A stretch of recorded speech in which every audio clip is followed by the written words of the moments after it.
DTC घोटाला विकास किया कि नहीं किया हमने?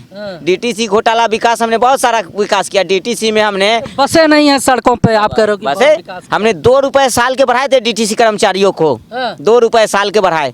2 रुपए में क्या होता है? उसके बाद हमने बस मार्शलों को, इतने दिन से बेचारे बस मार्शल काम कर रहे थे, हमने उनको रिटायरमेंट दिया कि जाओ भाई अब आराम करो। आराम करने के लिए। रिटायरमेंट कर अच्छा, दिया। जब आपसे सवाल पूछा जाता है तो आपको खांसी आ जाता है? खांसी नहीं, ये तो मेरी ईमानदारी खांसी बन के निकल रही है। ईमानदारी है। ईमानदारी है, ये खांसी नहीं है।